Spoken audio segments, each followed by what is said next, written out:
There was a time before the flood when something so dark and so forbidden took place on this earth that God himself regretted making mankind. The book of Genesis chapter 6 verse 1 tells us that when men began to multiply on the face of the earth, daughters were born unto them in great number. And the sons of God saw the daughters of men, that they were beautiful. And they took them wives of all which they chose, according to their own wicked desire. This was not a normal union. This was not simply men choosing wives. This was a crossing of boundaries that were never meant to be crossed by any creature. The sons of God in this passage were not righteous men from the line of Seth, as some have taught. They were angelic beings who left their first estate. The book of Jude verse 6 confirms this. It says the angels who did not keep their proper domain, but left their own habitation, are reserved in everlasting chains under darkness. 2 Peter chapter 2 verse 4 also says God did not spare the angels who sinned, but cast them down to Tartarus and delivered them into chains of darkness. These angels were not cast into the common place of the dead. They were sent to a special prison called Tartarus, a place reserved for the worst offenders among them. The Hebrew term for sons of God in Genesis chapter 6 is Bene Elohim. In the Old Testament, this phrase refers to beings directly created by the hand of God. In the book of Job chapter 1 verse 6, the sons of God came to present themselves before the Lord. Satan also came among them on that very day. Again, in Job chapter 2 verse 1, the sons of God came before the throne of the Almighty. These were heavenly beings, not earthly men walking upon the ground below. And in Job chapter 38 verses 4 through 7, God asks Job where he was when the morning stars sang and all the sons of God shouted for joy. Every use of Bene Elohim in the Old Testament points to angelic beings. The context of Genesis chapter 6 fits perfectly within this consistent and established biblical pattern throughout Scripture. When these fallen angels took human women, the offspring were called Nephilim. Genesis chapter 6 verse 4 says there were giants in the earth in those ancient days of old. The word Nephilim comes from the Hebrew word naphal, which means to fall. These were the fallen ones, the offspring of a union that defied the created order of God. They were mighty men of old, men of renown, but their fame was not righteous. It was built on violence, terror, and a corruption so deep it poisoned the whole world. Genesis chapter 6 verse 5 says that God saw that the wickedness of man was great in the earth. Every imagination of the thoughts of his heart was only evil continually. The earth was filled with violence. Every living thing had corrupted its way upon the earth. The infection had spread so far that almost nothing pure remained in all creation.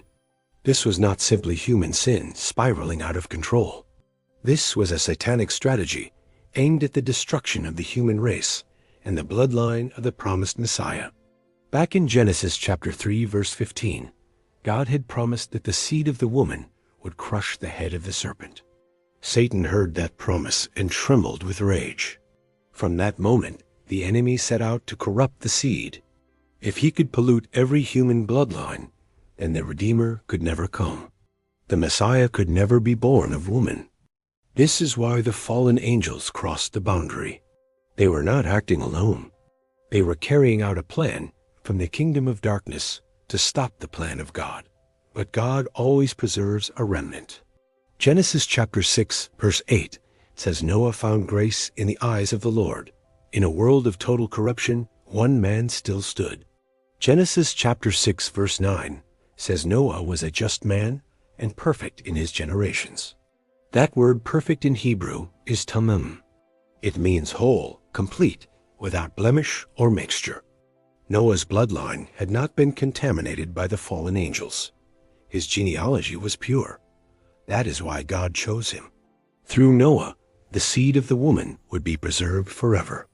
God sent the flood not out of cruelty, but out of justice and mercy. He judged the corrupted world so that he could protect the promise that would one day save all mankind. The waters rose, and every living thing that had breath perished from the face of the earth. Only Noah and those with him in the ark were saved from the judgment. The fallen angels who committed this sin were not given a second chance. They were bound in chains of darkness and reserved for the great day of final and eternal judgment. Jude verse 7 compares their sin to that of Sodom and Gomorrah, saying they went after strange flesh. They pursued what was unnatural and forbidden by the holy law of heaven. This is why God's judgment was so severe. The sin of these angels was not mere rebellion. It was an attempt to undo creation itself and overthrow the eternal purpose of God. Some people ask whether the Nephilim returned after the flood. Numbers chapter 13, verse 33 records that the spies who entered Canaan saw giants and called them descendants of the Nephilim. Whether this was a second incursion of fallen angels or simply large men described in fearful language, the Bible makes clear that giants existed in Canaan during the days of Israel. Goliath of Gath was one of them. He stood over 9 feet tall and defied the armies of the living God. But a shepherd boy named David brought him down with a stone. Og, the king of Bashan, was another giant. His iron bed was 13.5 feet long. Yet God delivered him into the hands of Moses and the people of Israel. Every giant fell. Every stronghold of the enemy was torn down. No Nephilim, no fallen angel, and no demonic power has ever been able to stop the plan of Almighty God. The seed of the woman came. His name is Jesus Christ of Nazareth. He was born of the Virgin Mary, conceived by the Holy Spirit, and he is the Son of God. He walked this earth in perfect holiness. He healed the sick. He cast out demons. He preached the kingdom of God with power and authority that no man had ever seen before. Then he went to the cross. He was beaten, mocked, and crucified. He bore the sins of the whole world upon his shoulders. He became the curse so that we might be free. On the third day, he rose from the dead. The grave could not hold him. Death could not keep him. He ascended to the right hand of the Father, and he reigns forever. Colossians chapter 2 verses 14 and 15 say he disarmed principalities and powers. He made a public spectacle of them, triumphing over them through the cross. The enemy has been defeated completely. Every scheme of Satan, from the garden to the flood to the cross, has failed. The serpent's head has been crushed. The blood of Jesus Christ has sealed the victory for all eternity. This is why Genesis chapter 6 matters. It reveals the depth of the enemy's hatred and the length to which darkness will go to try to stop the purposes of God. But it also reveals the unstoppable faithfulness of God. He made a promise in the garden. He kept that promise through Noah. He fulfilled that promise through Jesus Christ, our Lord and Savior. The angels who fell are still in chains. They are waiting for the judgment of the last day. Their rebellion gained them nothing. Their power was stripped. Their fate is sealed in eternal fire. Let every believer understand that the spiritual war is real. Ephesians chapter 6, verse 12 says we wrestle not against flesh and blood, but against principalities and powers in heavenly places. The same kingdom of darkness that sent fallen angels to corrupt the earth is still at work today. The enemy still seeks to steal, kill, and destroy everything that God has made. But we do not fight with swords or spears. We fight with the word of God, the blood of the Lamb, and the power of the Holy Spirit who lives inside of us. Revelation chapter 12 verse 11 says they overcame him by the blood of the Lamb and by the word of their testimony. They loved not their own lives even unto death itself. You are not helpless. You are not abandoned. You are not without power. The same Spirit that raised Christ from the dead now dwells inside of you, according to Romans chapter 8. The enemy wants you to live in fear. He wants you to believe the giants are too big and the darkness is too deep. But greater is he that is in you today. 1 John chapter 4 verse 4 declares that you are of God, little children, and you have overcome them. Greater is he that is in you than he that is in the world. No Nephilim can stand before the name of Jesus. No fallen angel can overpower the blood of the cross. No scheme of hell can undo what God has already declared and finished. The cross is the dividing line of all history. Before the cross, darkness made its attempts. After the cross, the victory belongs to Christ and to everyone who puts their trust in Him. Repentance is the doorway into this victory. Without repentance, there is no salvation. Without turning from sin, there is no entering into the kingdom that Jesus purchased with His own precious blood. Acts chapter 2, verse 38 says, "Repent and be baptized, every one of you, in the name of Jesus Christ, for the remission of sins. You shall receive the Holy Spirit." God is calling you today.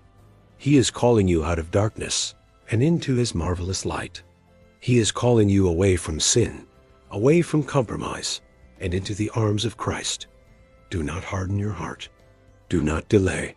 The days are evil, and the time is short. Today is the day of salvation. Now is the accepted time to come before the Lord. The flood came suddenly upon the ancient world. Jesus said in Matthew chapter 24, verse 37, that as it was in the days of Noah, so shall it be again. The world today is filled with the same violence, the same rebellion, and the same contempt for the holiness of God. The signs are everywhere. The return of Christ is drawing very near. When He comes, He will not come as a baby in a manger. He will come as the King of Kings and the Lord of Lords, riding on the clouds with power and glory. Revelation chapter 19 verse 11 says, "Heaven opened, and He appeared on a white horse. He is called Faithful and True. In righteousness He judges and makes war against all unrighteousness forever. Every knee will bow. Every tongue will confess that Jesus Christ is Lord, to the glory of God the Father." There will be no debate. There will be no argument. Only truth will remain. The fallen angels know this. James chapter 2 verse 19 says, "Even the demons believe and tremble." They know their time is short. They know the judge is standing at the very door. But for those who are in Christ, there is no condemnation. Romans chapter 8 verse 1 declares this with absolute certainty. If you belong to Jesus, you are safe in His eternal hands. The Nephilim are gone. The floodwaters have receded. The fallen angels are chained, but the Word of God stands forever. Heaven and earth will pass away, but His words will never fail. Build your life upon the rock of Jesus Christ. When the storms come, and the floods rise and the winds blow, the house built upon the rock will never fall. It stands forever. This is the testimony of Genesis chapter 6. God judges sin. God keeps His promises. God preserves His people. And God will have the final word over every enemy that has ever risen. Let the redeemed of the Lord say so. Let those who have been washed in the blood of the Lamb lift their voices and declare that Jesus Christ is Lord over all creation. The serpent has been crushed. The giants have been slain. The angels are in chains. And the Lamb who was slain is seated on the throne forever and ever. Amen and amen. Give your life to Jesus today. Turn from your sin. Believe in His death, His burial, and His resurrection. He is the way, the truth, and the life. No one comes to the Father except through Him.